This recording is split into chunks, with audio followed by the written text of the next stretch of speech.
බලන්නකෝ අපේ පුතා මට එවලා තියෙන බඩුව. මේක ස්මාර්ට් කේතලයක්ලු. මේකත් එක්ක කතා කරලා තේ හදාගන්න පුළුවන්ලු. හරි කේතලේ එහෙනම් මට දැන් හොඳ කහට එකක් හදලා දියන්කෝ බලන්න. කහට යන කුමක්දයි මගේ දත්ත පද්ධතියේ සටහන්ව නැත.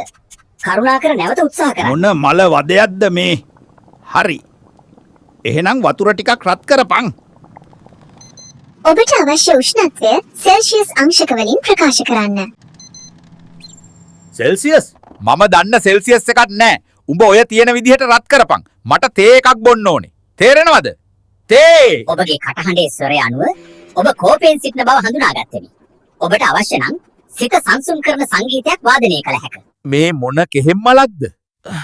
මීට වඩා ලේසි. ලිපට දර ටිකක් දාලා ලිප පත්තු කරලා පරණ කේතලේ ලිපේ තියෙන එක. ඔබ දර යන වචනය භාවිතා කළා. දර වර්ග සහ ඒවායේ කැලරි අගයන් පිළිබඳ තොරතුරු ලබා දීමට මට පුළුවන්. ඔබ කැමතිද? අනේ ඔහේගේ කහට ඔහේම තියාගන්නවා. මීට වැඩිය හොඳයි. ඉතින් මං කියන්නේ නෑ. රියැක්ෂන් පොඩ්ඩක් ලයික් කරන්න, ෂෙයා කරන්න. ඔහොමනම් බෑ හොඳේ.